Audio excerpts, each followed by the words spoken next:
Hi there, everyone. Welcome to the Children of Asia Games Diaries. This is Aisen and Kunai.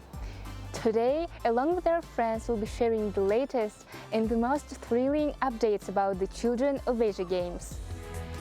At the Twimara Stadium, the best athletes were determined in 200 meters and 800 meter races, hurdles, high jump, and Yakutsk jump squad Istanga. Despite the hot weather, the athletes gave their all, even setting new records for Children of Asia Games. While Belarus was the clear leader in many events the previous day, on the second day of competition, an athlete from Urals gave them a serious challenge in hurdles. Gleb Klipinin from Kazakhstan set a new record for the Games with a result of 40 meters and 46 centimeters. In overall triathlon, Yakutians were unmatched, with Maxim Semenov and Mark Nikitin sharing the first and second place.